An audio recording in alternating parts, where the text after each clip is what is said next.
Dear Diary, it's now March. Well, let me backtrack to the end of February. So, if you recall in my last episode, I asked Juicy once again on my birthday, what is this? What are we doing? You know, you say it's exclusively dating, but is this a situationship, a thingamabob, or are we boyfriend and girlfriend? Because I'm confused. So, at the end of February, I sent him a text. It's about 14 days later. Nothing else was said about the question I asked. So I asked again. And y'all, this is the mental manipulation. Because this man got so sassy with me. I felt like I clutched my pearls. I said, it's been 14 days since I asked you this question and still no answer. He immediately responds, I'm taken aback by this. I thought that we had discussed that we are exclusively dating until further notice. I thought that everything has been going good with us. We seem to like each other enough to make the effort, and everything seems to be going in the right direction. So I'm not understanding this question. Uh, well, damn. Excuse me, Juicy. I just want a clarification, but okay. And then immediately he switches the conversation to my gift that I was supposed to receive on my birthday, but it was taking so long being delivered. So he shows me the proof of that so that that conversation is done. And then he proceeds to send me a million reels per usual. Mental manipulation. So my question never was really answered properly. Now we're into March and he's going to a boys' trip. He wanted me to come up right before he went, but I refused. I was still feeling a type of way, and I just didn't want to be in his presence at that time. He goes on his boys trip, and I've never experienced this before. So I was taken aback. This man kept me updated the whole trip. I mean, pictures of him in the airport, pictures of him on the plane, pictures of him at the hotel, phone calls, FaceTime, the whole entire trip. Now, me coming from my past relationship where that man didn't think he needed to tell me where he was at 2, 3 o'clock in the morning, to this man who is keeping me updated without me even asking him. I felt like I was on a trip, y'all. I was like, am I there? Like, sir, enjoy your trip. Like, it, I appreciate but I felt like I was there. I felt like I had nothing to worry about at all. I was right there. And now he's back from his boys' trip. And y'all, I'm right there back at his house, maybe 4 days later. Okay. We're talking March 14th, because this day stays in my mind. Now, let me rewind. Every time Juicy and I were together, he always had a game for us to play, whether it was Mario Kart or some type of couples game that he would specifically purchase for me. So I thought. However, every time he came to me, he had to unbox that game, honey. I mean, take the plastic off too, because you're not going to sit here and play a game with me that you played with someone else. So he would text me about a game, ask me what I thought about it, and then get it. Now, March 14th, I decide I'm going to bring a game down to him because he's always doing it to me. So now I'm going to, exchange that energy. It's another couples game. And it's like, okay, so we're sitting here, we're asking deep questions. We're not surface level, like it's deep questions. So y'all understand why I asked this man in February what is going on.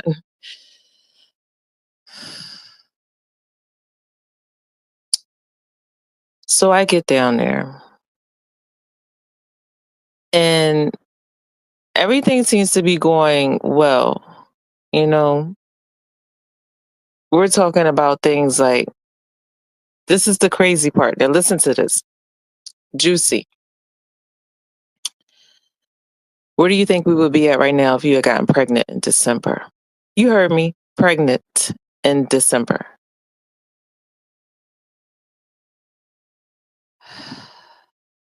This man often talked about having another child, giving our daughters a sister. Yeah, it didn't happen. Whew. Look, somebody was watching out for me. That's all I got to say. But it was heavy talk about that and heavy talk about our future. So I'm here, I'm at his house. Now, Juicy is usually reformed, is a good word for it. He'll do little things like bite me here and there, little little cutesy things.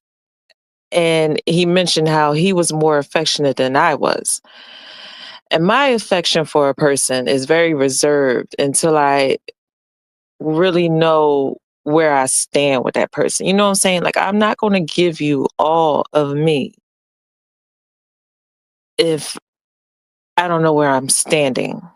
And he really, really pushed it, like, really, really tried to receive all of me. And this is after saying to me, do you really want to talk about this on your birthday? So when I say my whole mental change, I started treating this shit like a situationship because what you're not going to do is play with me. So if this is not what I initially thought it was, then it's going to become what I think it is. Okay. Meaning any little thing that you're saying right now is probably going in one ear and not the other. And baby, my options is fitting to be open very soon. You get it? But I digress. So we're down there. We're having a good time or whatever. And we decide to go to the market. Now we have been out plenty of times to the stores, plenty of stores around his way, holding hands and everything. So I'm thinking in my head, ain't no way there's another woman or women or anybody at this point because we're at your local ShopRite, we're at your winery, your wines and spirits store, walking hand in hand, skip to my Lou, my darling, down the aisle. We're at your Walmart. We're at the Target, which is a nice Target in New York, really big, nice. Um, we're just acting real couple like, you know? So we're in the market because we're deciding that we're going to cook together this weekend. No out to the restaurant, none of that. We're going to cook together. So cute. Y'all, this man is 6 foot, 3 something. Okay. I had a small little cart. And this man got on that cart and said, push me.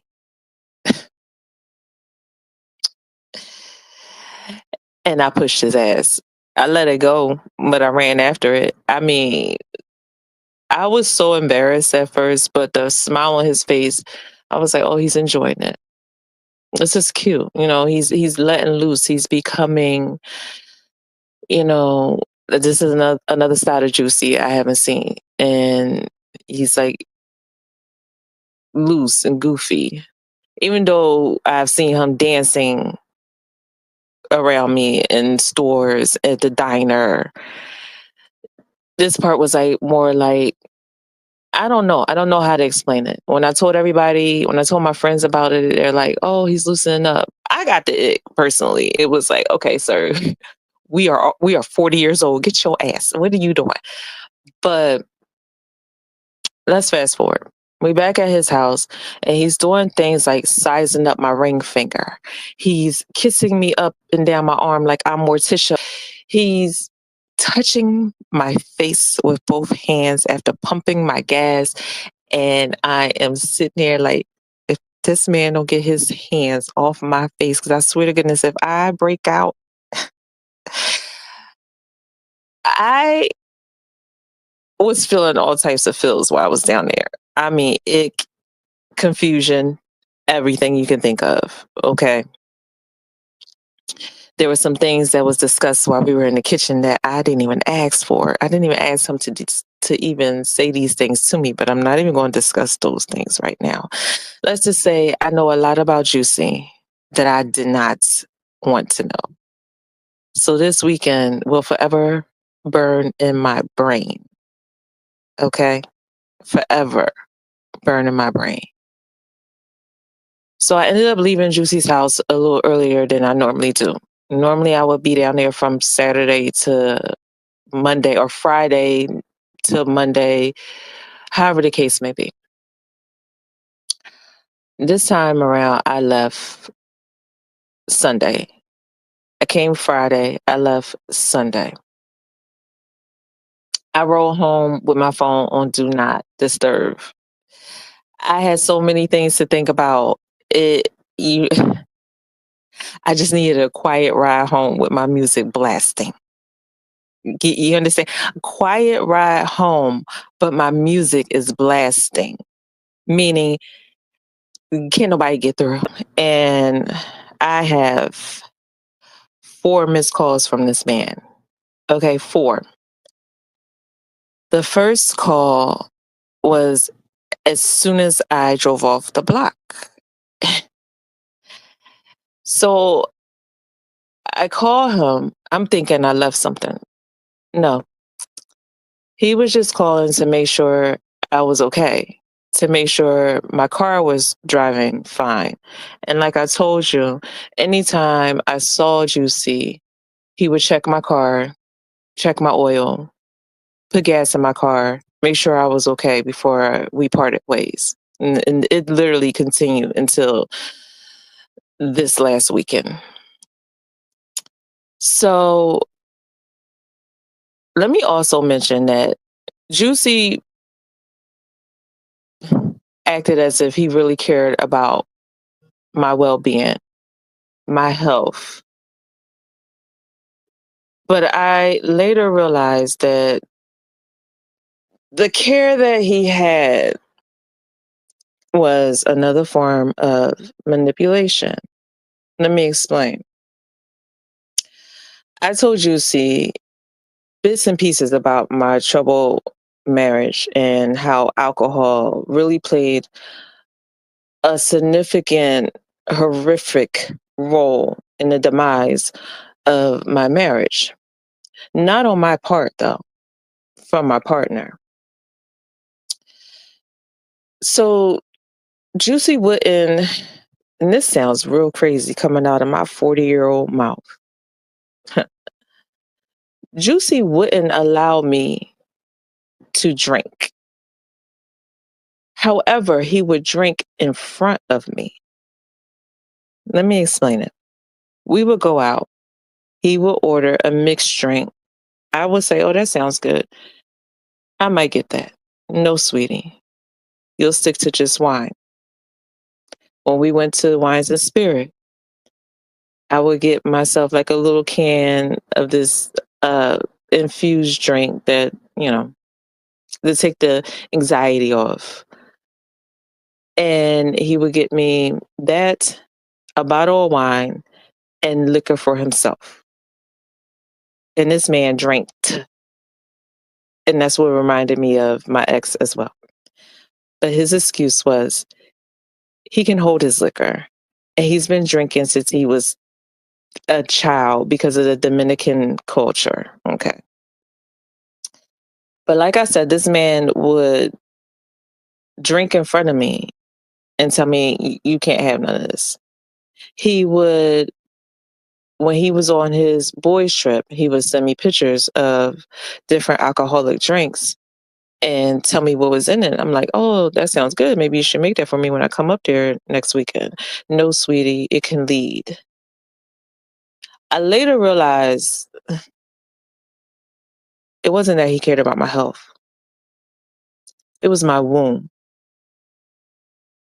that he was trying to protect. You heard me. My womb. Hmm, it's crazy. So when Juicy came back from his boys' trip and I went up there, I was greeted with yet again another gift because Juicy was known to give out gifts, unprovoked gifts, and little things here and there to say, "I thought about you," or "Here's this." So he gave me a really nice gift. It's a hand painted drawing of Scissor from Colombia. Said that it reminded him of me. He doesn't know who the artist is. Okay, really cute. So like I said, I'm home now with my gift and I'm sitting in my room and I'm thinking about all the events that happened this weekend. And I'm just like, this man is really trying to confuse me, y'all. Like he is keeping up this persona that we are together, but we are not together, according to him. He's starting to say things like, "If for some reason this doesn't work, just know I'm always going to be there for you." And I replied, "Just in case for some reason this doesn't work, just know I'm not going to be there because I don't want to see you do this with someone else." Well, what would make you think that I will be okay with that? He's like, "Well, I'm a different type of person and I'm okay with being your friend, being an ex's friend. It's okay." So I reply, "Do you just keep your exes around just so that you can have access to them or something? Because I'm confused. Do you continue to be friends with all your exes?" He replied, "No. The only ex, I guess you could call it an ex, is my best friend because we dated in high school and she's the only one that I talk to on a daily basis." So I'm just taking this in. I'm like, hmm, okay, you say so. But me, Tuh, once we're done, we're done. What do we have to be friends with? Like, why do we still need to be friends? I don't get it. And it has nothing to do with being mature or letting bygones be bygones. No, baby, if I start something with you, it's because I see something with us in the future and it ain't friendship. Because if I wanted you to be my friend, I'd have kept you in the friend zone. You understand me? If I wanted you to be my friend with benefits, that's where I would have kept you, a friends with benefits, because we grown. But we sitting up here talking about life things. I don't need to be your friend after we done. Non-existence. Juicy who? What? I don't know who that is. You understand me? No. But he proceeds to say it would be something that I did as to why we wouldn't be together anymore, not something he did. This is what this man said to me. He also proceeded to say to me, "I want a weekend where we just chill, and just enjoy each other's company because I want to make sure that this is something real and organic because I feel like it could be something real." I say, "Okay." We even had talks about soulmates, soulmates. and what we thought the definition of soulmates were, and they resonated. Hmm. Or he was just saying what I wanted to hear. Yeah. So now I'm getting to the point where I'm not racing to the phone when he calls. Mm-mm. I'll let it ring. I'll call him back in a minute because my spirit is telling me, my intuition is telling me that this man is full of shit. Hmm. So now we get into April, and he's using more excuses as to why he can't come up here because it was an even exchange. I go there, you come here. I go there, you come here. Right. So it's now early April, and he's saying, oh, I don't have the funds right now, and I want to take you out. And I'm saying, well, we don't have to go out. Like, you can do lunch at a park. We can just chill and relax. We don't have to go out every time. His response, you know, I like to take you out. I want to take you out. I don't want to sit around the house. Oh, okay. All right. I almost went up to this man's house April 5th. I almost went to his house. However, he told me while he's cleaning up his house and we're on Google Messenger video, he's like, oh, I'm cleaning up my house because my mom and my newsy cousin is coming over and she's going to be looking at everything. So we're on the phone for about an hour as he's cleaning up for his newsy cousin, quote unquote, and his quote unquote mom coming over. Hmm. Okay. So let's fast forward. A couple of days after that, Juicy says to me out of the blue, we're on video call, FaceTime, whatever you want to call it. And he says to me, I have to go get STD testing.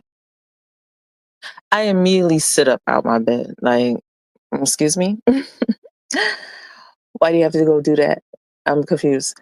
He responds, oh, remember we said every 6 months we would go get tested. I'm sitting here thinking, I don't recall ever saying that, but okay, maybe I did. You know what I did 3 days later? Because at the end of that conversation, he decides to say, maybe I don't need to go get tested. So, baby, I went and got tested immediately.